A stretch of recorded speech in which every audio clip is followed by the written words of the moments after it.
Good evening. So I'm just going to give you guys a quick update on my health. So basically 8 days ago, I had the follow-up with my internal specialist, who is my GI, from the scopes and the biopsies that they had done quite a while before that.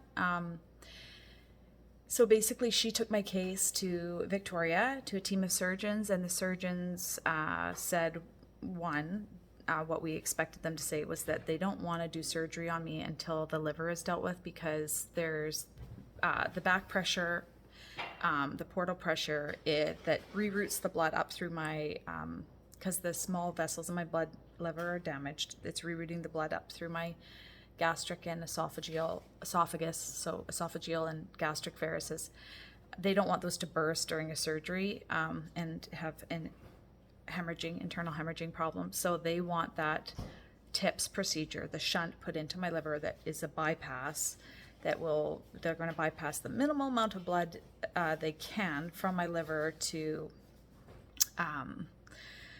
offset that pressure, which means that blood is not getting filtered, which means this is a recap from my last video, which means that the ammonia that is produced predominantly from proteins that you eat as a byproduct will not get filtered out by my liver, and it can cross the blood-brain barrier. And my highest risk from the TIPS procedure is hepatic encephalopathy, which is basically you go delirious because the ammonia crosses the blood-brain barrier. So the hepatologist did tell me that they usually treat that with lactulose, and my naturopath told me that they also use I think it's called like rifaximin or something. There's an antibiotic, but both of those are kind of off the table because my GI tract is sensitive. So we're trying to not upset it. So I'm going to go the low protein. My actually naturopath sent me some more information too about things they do in other countries. I haven't read on that yet. There's another natural kind of way of treating it, but so far as I know, the plan with my naturopath and I is a low protein diet with branched chain amino acid supplementation. So that's what we're going to do. High fiber. So the surgeons, once that's dealt with, the other thing they want dealt with is they want no inflammation in my rectum before they do the surgery. And that means that my internal specialist needs to get me on a medical therapy. So she did open up with that nobody's going to make me do anything I don't want to do to my body. And I have to say she is really exceeding my expectations. The biologics she's basically ruled out. She thinks that any embryonic cell lines are being used, and in the one she's promoting anyway, it does seem pretty evident that they're using the Chinese hamster ovary.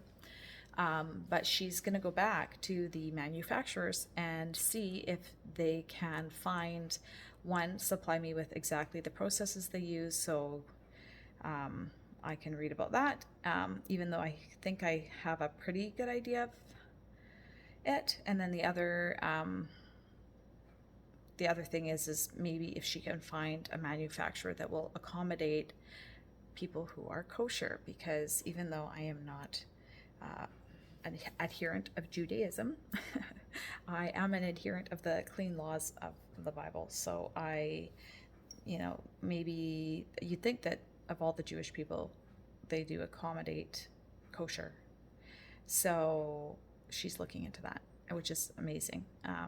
Super irrigation, beyond the call of duty.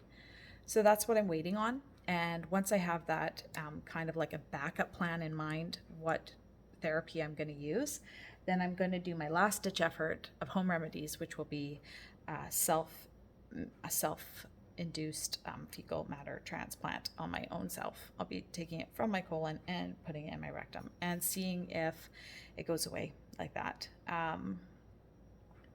She said that the downside is that I'm pre-approved for these therapies now because I've gone through the mesalamine and the steroid and they didn't work. So now they can approve me for these therapies because they're expensive and they're covered.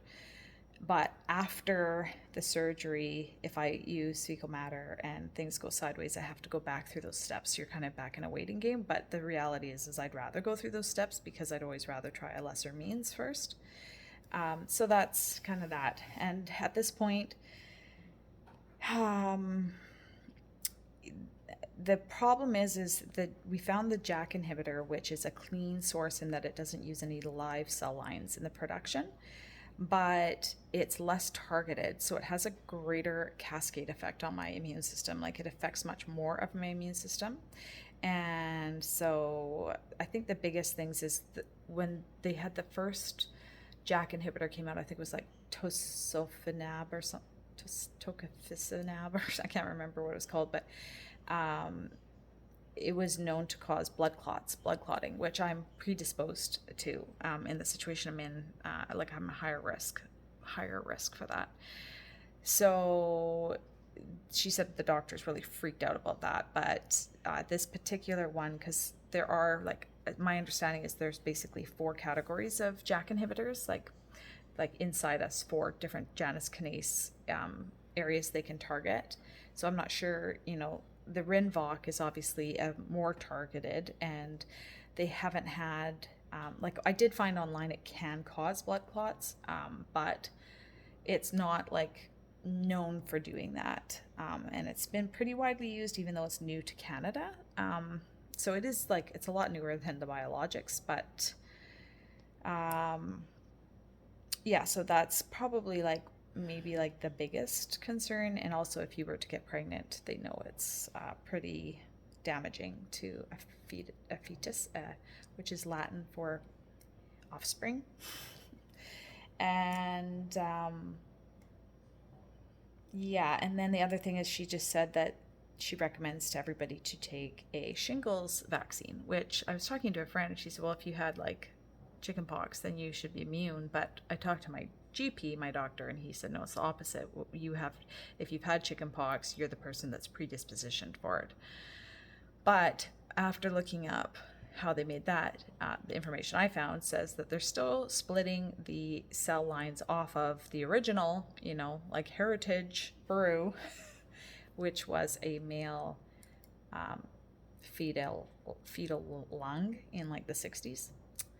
And I told my doctor that I'm pretty skeptical about if they used it once, how they haven't used it since, because there's a lot of supply going on, which tells me there's a lot of demand. That's what I think.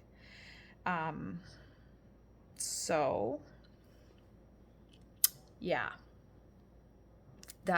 so I think I would take my chances with just getting shingles, to be honest. And I mean, if I end up on that one, Rinvoq, the JAK inhibitor, I think I'll just take it, and I'm taking my chances with whatever that does. And it's to get me, it's at least my conscience is clear on how they make it, but in terms of cell lines, I'm not sure about all their manufacturing. Like, I did push her for any kind of DNA modification to my body. She said everything is flushed out through your system with this stuff, nothing affects me, but she is getting me all the manufacturing stuff on everything. But so she was pushing what's called Skyrizi, the biologic, because she said it's just, if she's nailed exactly right the pathology she's dealing with in my body, that it's interleukin 23. That is the interleukin in my body she thinks that is upset. And if she nails that on the head, then she would only be targeting a very narrow part of my immune system, so the effects would be a lot less. So it would be actually quite amazing if she could get a manufacturer to accommodate me and provide the paperwork on how they manufactured the drug. That would actually be I've actually just been praying for her. Either way, she's getting a bear hug if I can help it. So yeah, so that's kind of where that's at. I'm just waiting. And today I did show Ryan, because he's kind of wondering what's going on. We were out, he was at the chiropractor. I used a public washroom, and so I emptied my rectum, and then this evening when I got home, it was 5 hours later when I emptied, so I timed it. I took a picture just so he could know the timing, and I think he was a little bit taken back. Because, for the most part, I don't talk about it, or I haven't shown anybody exactly what I'm looking at, but it's substantial, and I think my body's working pretty hard to keep up. I did have my cycle last week, so I was thinking like, man, I'm tired. I'm going to go get my iron checked again because I haven't been checking it. It could just be the week that I had, but it might be that I'm just actually, it's catching up with me. I am concerned that I'm damaging my rectum pretty bad at this point, because I don't think you can just go on and on like this with like a thickening of the rectum wall and all of the like cascade effect that's happening from inflammation in there. I'm trying to keep my rectum, so it's a bit concerning. I need to kind of move a little bit quicker, but things take time, so it is what it is. So yeah, I think that's about it. I'm waiting on my information for Plan B, try the fecal matter, and then I'm waiting also on the hepatologist to call me and say when when they can fit me in. I think because a lot of people are having like liver failure, from their perspective, my liver is in pretty good condition compared to a lot of people's livers, but it's the complication that's making it more urgent. So I'm not sure, they're very, very compartmentalized. Not completely, I think they do talk amongst themselves, but yeah, it's a bit compartmentalized. So yeah, and then the other little tidbit that seemed like good news, I had been recommended by my general surgeon that did my emergency surgery to do 2 separate surgeries because the getting hooked back up is considered a dirty surgery, and then fixing my abdominal wall would be a second one. But my internal specialist said that the team of surgeons seemed to think that they would be doing it at the same time, which in terms of recovery from one surgery does sound a lot more pleasant. So yeah, so that's it. So I'll let you know when we make a jump. Okay, have a good night.